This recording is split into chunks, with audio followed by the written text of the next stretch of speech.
अपने देश सेवा के सपने को पूरा करने के लिए हो जाइए तैयार, क्योंकि मेजर कलसी क्लासेस लौट आया है अपने ऑफलाइन क्लासरूम प्रोग्राम के साथ, जहां आपको मिलेगा एक्सपर्ट फैकल्टी की guidance, doubt counter facility, special current affair session, physical training और मंथली यूनिट टेस्ट के साथ साथ बेस्ट स्टडी मटेरियल। अपने वर्दी के सपने को कीजिए साकार मेजर कलसी क्लासेस के साथ। आज ही एडमिशन लें और पाएं 2000 का कैशबैक डायरेक्ट एडमिशन लेने पर। और अधिक जानकारी के लिए हमें कॉल करें 9696330033 पर और विजिट करें www.majorkalsiclasses.com। A very good morning to everyone. You're most welcome at the Major Kalsi classes. This is Abhishek Dwivedi, your GS faculty. Now today we have discussed the most important segment of your upcoming exam.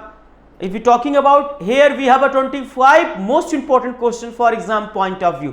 जैसा कि आप सब जानते हैं, back to back major कलसी परिवार आपकी सेवा के लिए 24/7 अवेलेबल है। ऑनलाइन मोड हो या ऑफलाइन हो, नॉर्दर्न इंडिया का प्राइम इंस्टीट्यूट, और आप इसके साथ फास्टली जुड़े ऑफलाइन या ऑनलाइन मोड के थ्रू। मैं आपका अभिषेक द्विवेदी हार्दिक स्वागत अभिनंदन करता हूं इस मेजर कलसी परिवार में वंस अगेन। ठीक है, चलिए शुरुआत करते हैं अपने इस सैंपल पेपर की, मॉडल पेपर की।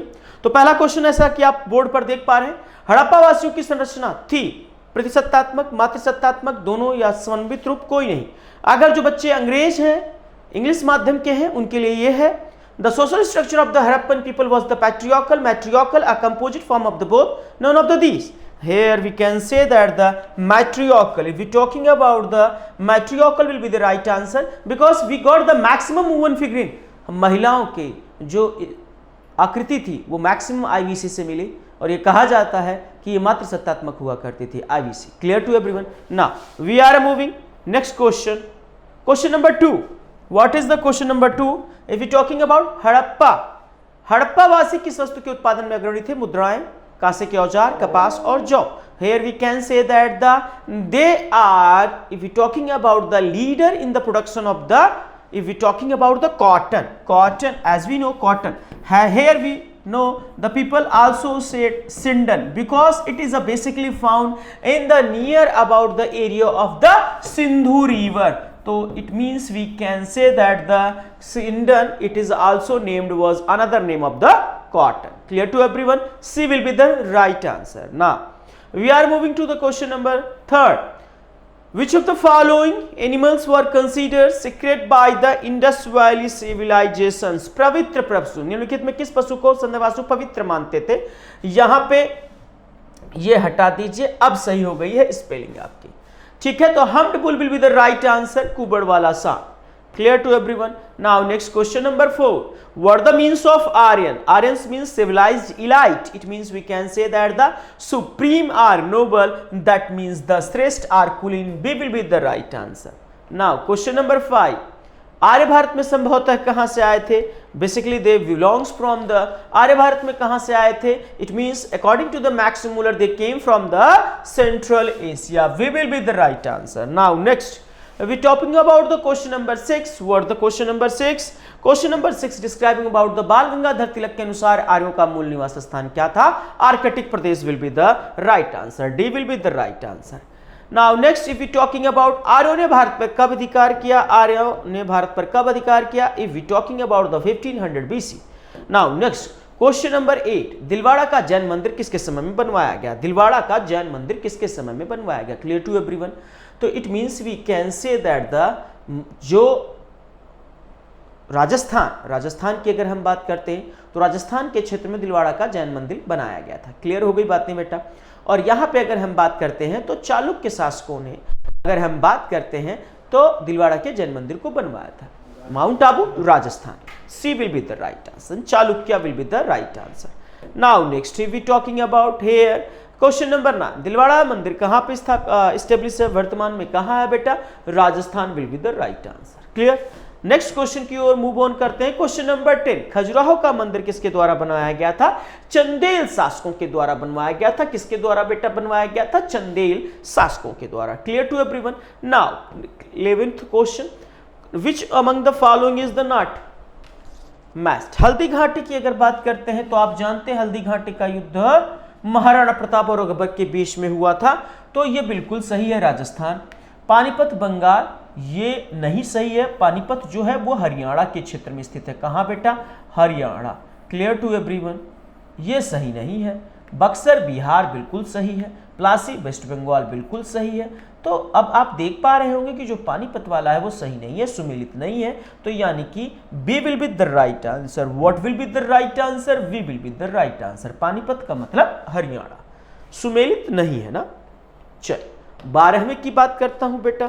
यहां पे आप देख पा रहे होंगे क्वेश्चन में अकबर ने भी अपना फतेहपुर सीकरी अपनी राजधानी बनाई थी, आगरे को नहीं बनाई थी। आगरे को कैपिटल किसने बनाई थी? दिल्ली सल्तनत के शासक सिकंदर लोधी ने, लोधी वंश का शासक था। क्लियर हो गई बातें। इसी ने गजे सिकंदरी का आविष्कार किया था। यह गुलरुख नाम के शीर्षक से कविताएं लिखा करता था। इसके टाइम पीरियड में जो आयुर्वेद ग्रंथ है उसका ट्रांसलेशन किया गया पर्शियन लैंग्वेज में और उसका नाम रखा गया Farhange Sikandari. Clear to everyone. चलिए नेक्स्ट क्वेश्चन की बात करता हूं। क्वेश्चन नंबर 13, मुगल शासकों का सही क्रम क्या है? मुगल शासकों का सही क्रम क्या है? भाजसा, we have to note down भाजसा, this is the right chronology. भाजसा, B for Babur, H for Humayun, A for Akbar, J for Jahangir, S for Shahjahan, A for Aurangzeb. Clear to everyone. Here what will be the right answer? Babar, Humayun, Akbar, Jahangir, Shahjahan will be the right answer. Now next, here is the question number 14. Question number 14. Vivekananda ने बंगला भाषा में, विवेकानंद ने बंगला भाषा में किस पत्रिका का प्रकाशन किया? प्रबुद्ध भारत, उद्बोधन, वेदांत, इनमें से कोई नहीं। What will be the right answer? उद्बोधन will be the absolutely true. ना विवेकानंद ने ही रामकृष्ण मिशन की स्थापना करी थी। इनके गुरु का नाम था Ramakrishna Paramahamsa. 1893 world religious conference में शिकागो में भारत का रिप्रेजेंटेशन स्वामी विवेकानंद जी ने किया था। ज्ञान योग कर्म योग, बिलीव इन योरसेल्फ, ये ग्रंथ लिखे गए थे विवेकानंद के द्वारा। हंटर कमीशन ने किसके विकास पर बल दिया? प्राइमरी एजुकेशन पर विकास पे बल दिया, प्राथमिक शिक्षा पर। Clear to everyone. Now next if we talking about the moving on the Young India के संपादक कौन थे? Who was the if we talking about the editor of Young India, Mohandas Karamchand Gandhi, MK Gandhi. Clear to everyone. Now next moving to question number 17, Bharat में एकल नागरिकता, भारत में एकल नागरिकता की बात कर रहा है, सिंगल सिटीजनशिप की बात कर रहा है। You know there is no existence of dual citizenship. Clear to everyone. What will be the right answer? Here we can say that the England. Clear to everyone? Single citizenship. Next 18th question number 18, वित्तीय bill के लिए किसकी पूर्व सहमति आवश्यक है? If we talking about the President of India. Clear to everyone? President of India. Now next if we talking about the moving question number 19, किसी प्रकृति का सुरक्षा वाल्व कहा जाता है? वोल्केनोस को कहा जाता है, क्योंकि ये क्या करते हैं? प्रेशर रिलीज कर देते हैं अर्थ का। तो वोल्केनोस को क्या कहा जाता है? सुरक्षा valve, safety valve of the nature. Clear to everyone. 20 question की बात करता हूं। विश्व में सर्वाधिक ज्वालामुखी, ring of fire, Pacific Ocean को रिंग ऑफ फायर कहा जाता है। सबसे ज्यादा जो ज्वालामुखी पाए जाते हैं प्रशांत महासागर के आसपास पाए जाते हैं। नाउ नेक्स्ट क्वेश्चन की बात करता हूं। विश्व का सबसे ऊंचा ज्वालामुखी कोटोपैक्सी कहां पे है? इक्वाडोर में है। C will be the right answer. अगले क्वेश्चन की बात करते हैं। सबसे बड़ा नागरिक पुरस्कार कौन सा है बेटा? सबसे बड़ा नागरिक पुरस्कार as we know Bharat Ratna है। Clear to everyone. इसकी स्थापना कब की गई थी? 1954 में। 1954 में ही 3 लोगों को दिया गया था, सीवी रमन, चक्रवर्ती राजगोपालाचारी, डॉक्टर सर्वपल्ली राधाकृष्णन को। Clear to everyone. Now next we are moving question, अगले क्वेश्चन की ओर अगर मूव ऑन करते हैं। क्वेश्चन नंबर 23, क्वेश्चन नंबर 23 की अगर हम बात करते हैं तो समझिएगा, नोबेल पुरस्कार कौन से देश के द्वारा दिए जाते हैं? स्वीडन और नॉर्वे दोनों के द्वारा दिए जाते हैं। याद रखिएगा, सबसे अधिक अवार्ड जो नोबेल पुरस्कार का दिया जाता है वो स्वीडन के द्वारा दिया जाता है। 5 क्षेत्रों में नोबेल पुरस्कार दिए जाते हैं। सिर्फ इकलौता नॉर्वे किस क्षेत्र में देता है? शांति के क्षेत्र में देता है। और इसकी शुरुआत की अगर हम बात करते हैं तो किसके नाम से की गई? अल्फ्रेड नोबेल के नाम पे। और अल्फ्रेड नोबेल ने इसका आविष्कार किया था डायनामाइट का। चलिए 24th क्वेश्चन की बात करता हूं। Here we can see that the Arjuna Award is given in the which field? Sports, social service, science, literature. If we talking about in the field of the sports, Arjun पुरस्कार। Now next if we talking about where, कौन सा सुमेलित नहीं है? कौन सा सुमेलित नहीं है? Santosh trophy football absolutely true, Dilip trophy cricket बिल्कुल सही है, Durand cup football, Aga Khan chess नहीं, आखा खां हॉकी से है बेटा, तो ये सुमेलित नहीं है।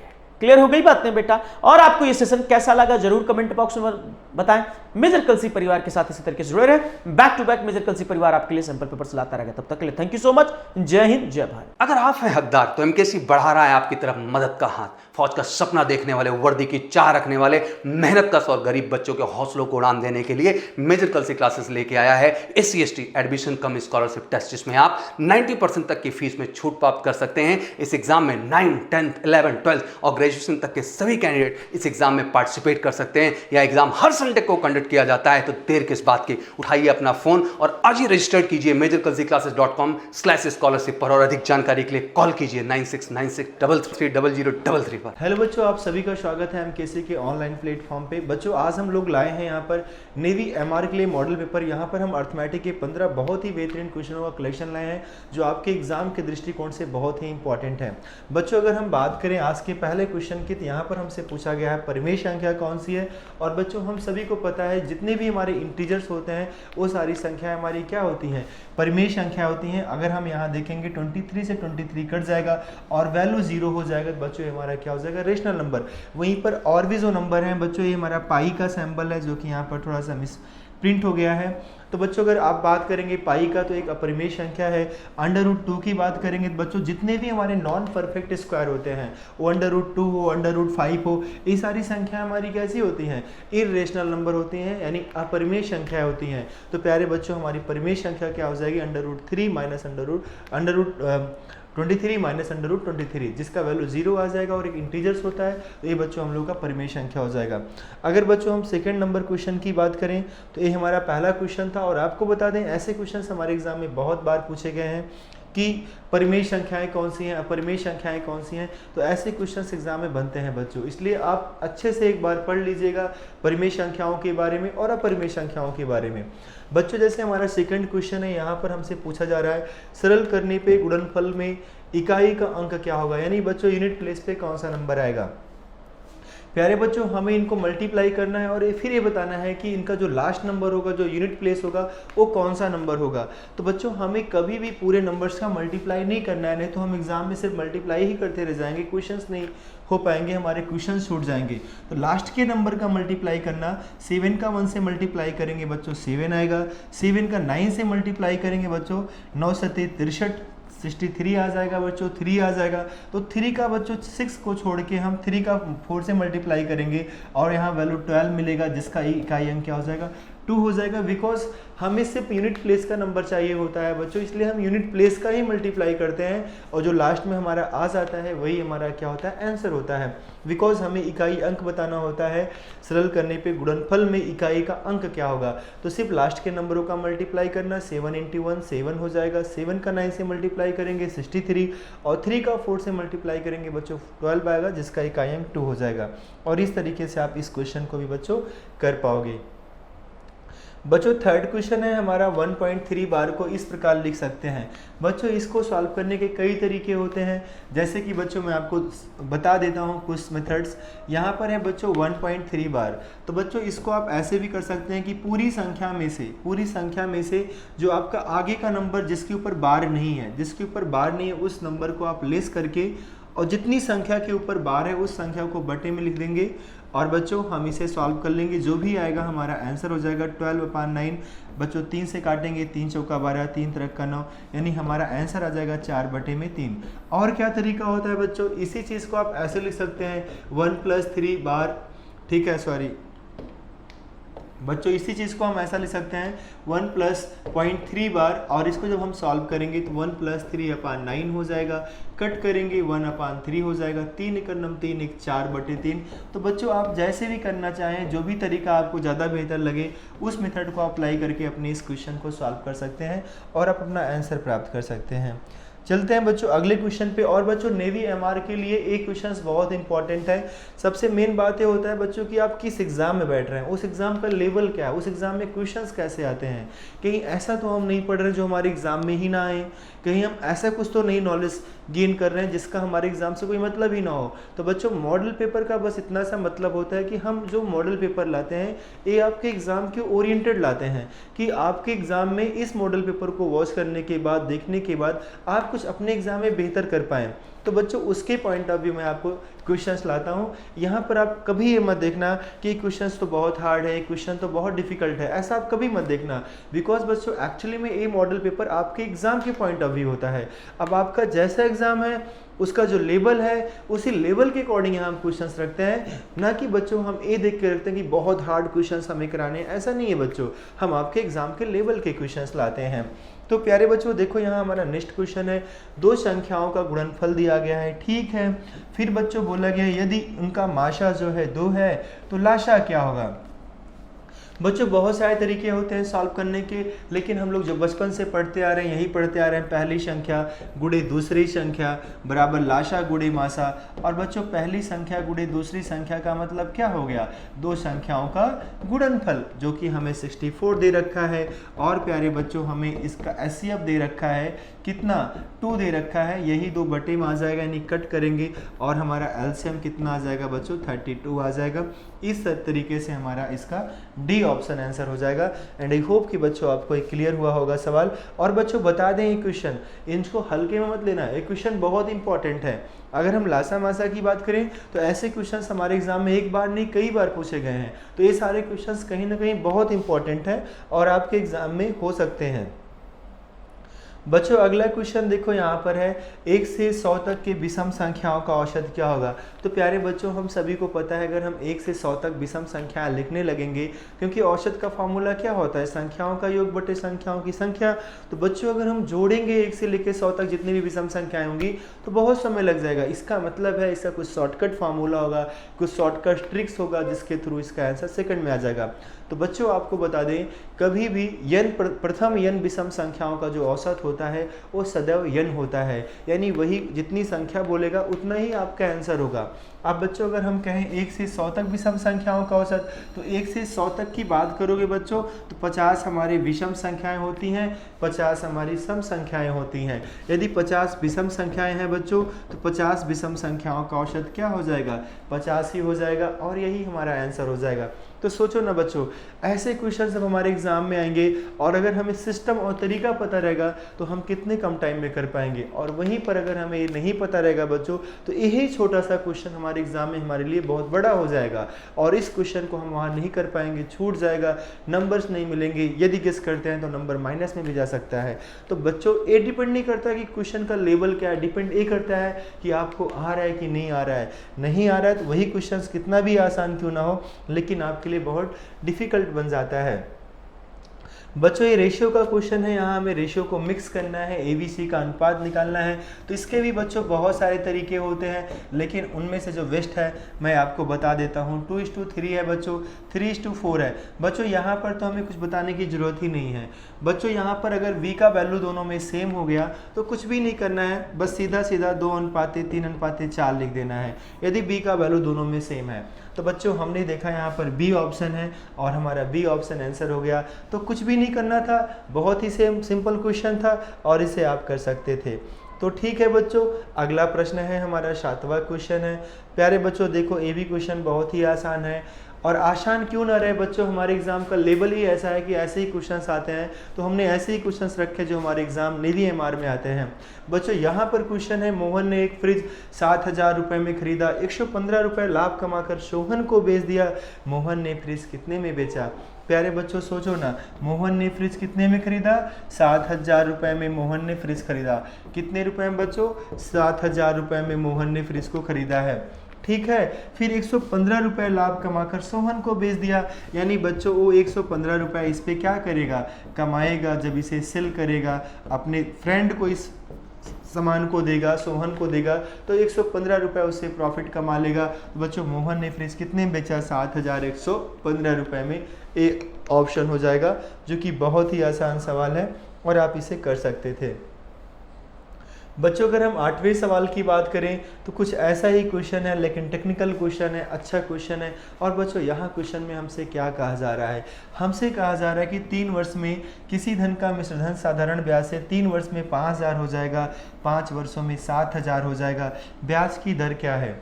अब देखो बच्चों, जब ऐसे क्वेश्चंस आएंगे आप वीडियो को रोक करके लगाइएगा, आपको थोड़ी सी प्रॉब्लम क्रिएट हो सकती है यदि आपने पहले ऐसे क्वेश्चंस को नहीं लगाए होंगे तो बच्चों अगर आपको बताएं, यहाँ पर हमसे कह रहा है कि कोई पैसा है हमारे पास कोई पैसा है, उस पैसे को जब हम बैंक में जमा करते हैं और बच्चों अगर हम उस पैसे को 3 साल तक ना निकालें तो वही पैसा हमारा 5,000 हो जाएगा। और वही पैसा बच्चों अगर हम फिर भी ना निकालें तो वही पैसा बच्चों अगले 5 वर्षों में हमारा 7,000 हो जाएगा। तो बच्चों पैसा कभी नहीं बढ़ता है, पैसा आपने जो जमा किया था वो उतना स्थिर रहता है। अगर आपने 2,000 जमा किया था 2,000 ही रहेगा, जो बढ़ रहा है वो ब्याज बढ़ रहा है। आपने देखो ना 2 साल नहीं निकाला तो 2,000 बढ़ गए, तो पैसा थोड़ी ना बढ़ा था बच्चों, उस पैसे पे जो ब्याज मिल रहा था उसकी वजह से आपका पैसा बढ़ता चला गया। तो प्यारे बच्चों, अगर आपका 3 साल में 5,000 हुआ, 5 साल में 7,000 हुआ, इसका मतलब आपको 2,000 में 2 साल रुपए एक्स्ट्रा मिल रहा है। तो जो एक्स्ट्रा मिल रहा है वो आपका ब्याज है। और बच्चों 2 साल में 2,000 मिल रहा है तो 1 साल में आपको कितना मिलेगा? 1,000 मिलेगा। यानी 1 साल में ब्याज बच्चों आपको 1,000 मिल रहा है। तो प्यारे बच्चों 3 साल में कितना मिला होगा? 3,000 मिला होगा। अब बच्चों जो आपका पैसा 3 साल में 5,000 हो गया था, इसका मतलब ये हुआ उसमें 3,000 तो आपका ब्याज ही शामिल था। तो 2,000 आपने जमा किया था। आपने पैसा कितना जमा किया था? 2,000 जमा किया था। और बच्चों 2,000 पे अगर आपको 1 साल में 1,000 रुपये ब्याज मिलेगा तो आप क्या कहेंगे? ये तो सर इसका 50% है। 2,000 का 1,000 कितना परसेंट है? 50%। और बच्चों आपका आंसर हो जाएगा। सवाल को लगा के आगे बढ़ जाएंगे। देखो बच्चों 3 साल में यही पैसा आपका 5,000 हो गया था, यही पैसा आपका बच्चों 5 साल में 7,000 हो गया था। ठीक बच्चों, तो देखो बच्चों 2 साल बढ़ा, 2 साल बढ़ा, 2,000 एक्स्ट्रा मिला। इसका मतलब हमें 1 साल में बच्चों 1,000 एक्स्ट्रा मिलता है। एक्स्ट्रा मनी बच्चों हमारा इंटरेस्ट है। 1 साल में 1,000 बच्चों मिलेगा, इसका मतलब 3,000 में हमें 3,000 एक्स्ट्रा पैसा मिला होगा। अगर वही 3,000 रुपये बच्चों हम यहाँ से हटा देंगे तो हमारा मूलधन कितना आ जाएगा? 2,000 आ जाएगा, क्योंकि ये हमारा अमाउंट था। अमाउंट में से हमने प्रिंसिपल को माइनस कर दिया तो इंटरेस्ट आ गया। अब बच्चों अगर हमें रेट ऑफ इंटरेस्ट निकालना है तो हमारा जो ब्याज है 1,000 है, हमें यही देखना होता है हमारे मूलधन का कितना परसेंट है। तो देखो ना बच्चों, यहाँ 3 0 कट गया, आपने 100 को 2 से काटा और आपका आंसर 50% आ गया, जो कि बी ऑप्शन है। कितने आसान तरीके से आपने इस क्वेश्चन को सॉल्व कर लिया। चलते हैं बच्चों अगले क्वेश्चन की तरफ। अगला क्वेश्चन हम लोग का 9 नंबर है। यहाँ पर बच्चों क्वेश्चन है हमारा, ए किसी काम को 8 दिन में कर सकता है और बच्चों बी उसी काम को 12 दिन में कर सकता है। बच्चों अगर ए और बी मिलकर उस काम को करेंगे तो कितने दिन में करेंगे? तो बच्चों यहाँ हमेशा हमें एलसीएम ले लेना होता है। जो हम एलसीएम लेते हैं उसे हम टोटल वर्क कहते हैं। 8 त्रिक 24। बच्चों यहाँ जो आता है ये हमारा 1 डे वर्क होता है, इसी को बच्चों हम लोग इफिशियंसी कहते हैं। अब बच्चों क्या करना है? 12 दूना 24 हो जाएगा। दोनों मिलकर बच्चों एक दिन में 5 काम करेंगे तो 24 काम बच्चों 5 चौका 20, 4 सही 4/5 दिन में करेंगे और ये हमारा आंसर हो जाएगा ए ऑप्शन। तो बच्चों ऐसे हमें क्वेश्चंस को करते जाना है। इस तरीके से सारे क्वेश्चंस आप सॉल्व कर लेंगे, कहीं कोई दिक्कत नहीं आएगी। बच्चों 10 नंबर क्वेश्चन है, एक संख्या को 221 से विभाजित करने पे शेष 64 आता है, उसी संख्या को 64 से भाग करें तो शेष क्या आएगा? बच्चों जब भी ऐसा सवाल आएगा तो जो आपका शेष बचता है डायरेक्टली उसी में आप भाग कर देना। तो बच्चों यहाँ 13 चौका क्या हो जाएगा? 52 हो जाएगा। 4 तिहाई 12, 4 एक करना, 13 चौका 52। और बच्चों यहाँ पर हमारा शेष कितना बच जाएगा? 12 बच जाएगा। देखो ना बच्चों 13 चौका 52 होता है। तो बच्चों 64 में जब आप 13 से भाग करेंगे 13 पचे 65 ज़्यादा हो जाएगा। 13 चौका 52 होगा तो बच्चों 12 शेष बचेगा और ये हमारा डी ऑप्शन हमारा आंसर हो जाएगा। कितने आसान तरीके से हम इसे सॉल्व कर लेंगे। जब भी ऐसा सवाल आए बच्चों जो शेष बचता है उसी शेष में आपको हमेशा भाग करना होता है, जो शेष आएगा वो आपका आंसर हो जाएगा। बस एक बात ध्यान देना, ये जो संख्या है ये संख्या इससे डिविजिबल होना चाहिए। ऐसे क्वेश्चंस हमारे एग्जाम में बस इसीलिए आते हैं कि बच्चों का टाइम जाए, लेकिन बच्चों जब आपको ट्रिक पता रहेगा तो आपका यहाँ थोड़ा भी टाइम नहीं वेस्ट होगा, आप इस क्वेश्चन को आसानी से कर पाएंगे। देखो बच्चों 8 सब में कॉमन है, जब 8 कॉमन लेंगे तो यहाँ 4 टाइम्स ए आ जाएगा, 1 आ जाएगा, यहाँ 3 टाइम्स आ जाएगा, फिर 2 टाइम्स आ जाएगा, फिर 1 टाइम आ जाएगा। इसको ऐड करने पे बच्चों आपको 1 2 3 4 मिलेगा, इसी में 8 से मल्टीप्लाई कर देना, आपका आंसर 8 चौका 32, 8 त्रिक 24 3 27, 8 दूनी 16 2 18, 8 एक 9 8 एक 9। 9872 किस ऑप्शन में है बच्चों? 9872 किसी भी ऑप्शन में नहीं है। एक बार गुणा चेक कर लेना बच्चों। 1 2 3 4 हो जाएगा, 8 चौका 32 होगा, कैरी 3 होगा, 8 त्रिक 24 3 27 होगा, 8 दूनी 16 2 18 होगा, 8 एक 9 8 एक 9 सही होगा बच्चों। तो हमारा आंसर कितना हो जाएगा? इनमें से कोई नहीं, क्योंकि कोई भी ऑप्शन हमें बच्चों यहाँ पर ऐसा नहीं दिख रहा है। तो चलो बच्चों चलते हैं अपने अगले प्रश्न की तरफ, 12 नंबर क्वेश्चन की तरफ। बच्चों एक क्वेश्चन है जिसको हम लोग को सॉल्व करना है। जब सबके वैल्यू इक्वल दिए रहे हैं बच्चों तो इनके बराबर आप k मान लिया करो। 2 की पावर x बराबर k, इट मीन्स बच्चों 2 बराबर क्या हो जाएगा? k की पावर 1/x। ऐसे ही बच्चों 3 की पावर y बराबर k, और जब यहाँ आप y का 3 का मान निकालेंगे तो बच्चों k की पावर 1/y हो जाएगा। सिमिलरली बच्चों 6 की पावर माइनस जेड बराबर क्या हो जाएगा, के हो जाएगा, और जब 6 का वैल्यू निकालेंगे के की पावर 1 माइनस जेड हो जाएगा। अब बच्चों 6 बराबर क्या हो जाएगा, 2 इंटू 3 हो रहा है। 6 का वैल्यू क्या होता है, 2 इंटू 3 होता है, और 6 का जो वैल्यू दिया है के की पावर माइनस में 1 अपान जेड है, और 2 का वैल्यू क्या है बच्चों, के की पावर में 1 अपान एक्स है, और 3 का वैल्यू क्या है बच्चों, के की पावर 1 अपान वाई है।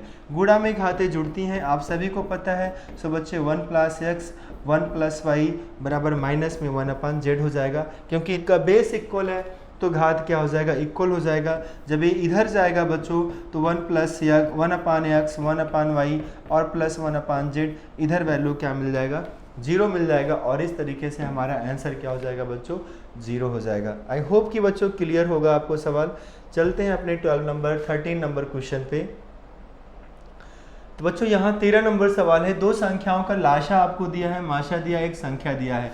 वही सवाल बच्चों, पहली संख्या गुणे दूसरी संख्या बराबर लाशा गुणे माशा। उसी कॉन्सेप्ट से आप इस सवाल को फिर से लगा सकते हैं।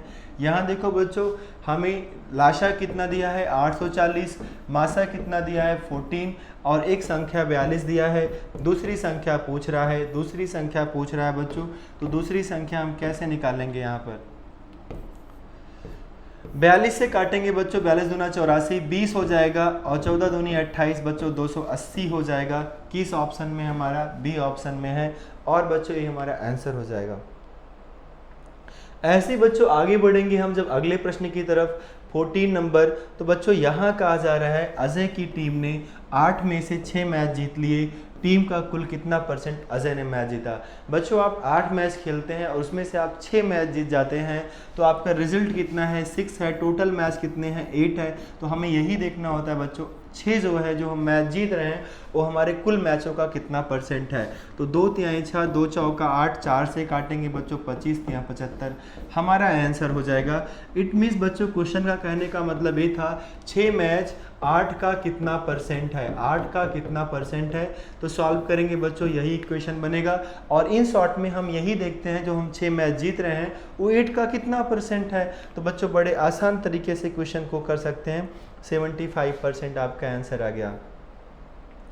बच्चों आज का लास्ट क्वेश्चन है, जब इसको आप कन्वर्ट करेंगे 11 चौका 44 और 44 मतलब 440 और 1 प्लस करेंगे बच्चों तो 441/4 आ जाएगा। बच्चों ये ऊपर जो वैल्यू है हमारा 21 का वैल्यू है, ऊपर का वैल्यू 21 का है, नीचे का वैल्यू 2 है, और काटेंगे बच्चों 10.5 आ जाएगा, और इस तरीके से हमारा सी ऑप्शन आंसर हो जाएगा। प्यारे बच्चों इस तरीके से हम लोगों ने 15 क्वेश्चंस को बहुत ही कम टाइम में कर पाए। और बच्चों मॉडल पेपर का मतलब ही होता है कि क्वेश्चंस को आप कम टाइम में करें, क्योंकि बच्चों इसका मतलब ही होता है मॉडल पेपर अगर आप सॉल्व कर रहे हैं तो इसका मतलब ये है कि आपने चैप्टर को अच्छे से ऑलरेडी पहले से ही पढ़ लिया है, बस अब अपनी स्पीड और एक्यूरेसी को चेक कर रहे हो। तो बच्चों यहाँ पर हमारी स्पीड और एक्यूरेसी दोनों चीज़ें मेंटेन करके चलना होता है। एंड आई होप कि आप भी क्वेश्चंस को कर पाए होंगे। तो बच्चों जितने भी क्वेश्चंस आपने किए हैं वो सारे क्वेश्चंस आप कमेंट में करके बताइएगा कि आपने कितने क्वेश्चनों का सही जवाब दिया है। तो ठीक है बच्चों, आज के लिए बस इतना ही, आज के इस मॉडल पेपर के लिए बस इतना ही बच्चों। आप सभी बच्चों को जय हिंद बच्चों। जय हिंद बेटा, मेजर कलसी क्लासेस में आप सबका स्वागत है। एक मॉडल पेपर की प्रैक्टिस करते हैं और अपने सपने को साकार करते हैं। जैसे बेटा पहला क्वेश्चन हमारे आंखों के सामने है, निम्नलिखित में से कौन समय की इकाई नहीं है। हमें ऑप्शन दिए गए लीप वर्ष, चंद्रमा, प्रकाश वर्ष या इनमें से कोई नहीं। जैसे हम अच्छी तरह से जानते हैं कि जो प्रकाश वर्ष होता है वो दूरी का मात्रक होता है, वो समय का नहीं होता है। तो बेटा इसका सही आंसर आ जाएगा सी। ठीक है, उसमें सही आंसर है सी। चलिए आगे बात करते हैं, अगले प्रश्न पे चलते हैं। क्वेश्चन नंबर 2 बेटा दिया हुआ है कि त्वरण की एसआई यूनिट क्या है। 4 ऑप्शन दिए गए, मीटर पर सेकंड, मीटर पर सेकंड स्क्वायर, सेमी पर सेकंड स्क्वायर और किलोमीटर पर सेकंड स्क्वायर। एसआई यूनिट की हमें बात करनी है, यानी अंतरराष्ट्रीय प्रणाली की बात करनी है, यानी एक्सीलरेशन यानी त्वरण की जो यूनिट होती है बेटा वो होती है मीटर पर सेकंड स्क्वायर। तो इसका सही आंसर होगा बी पार्ट। ठीक है,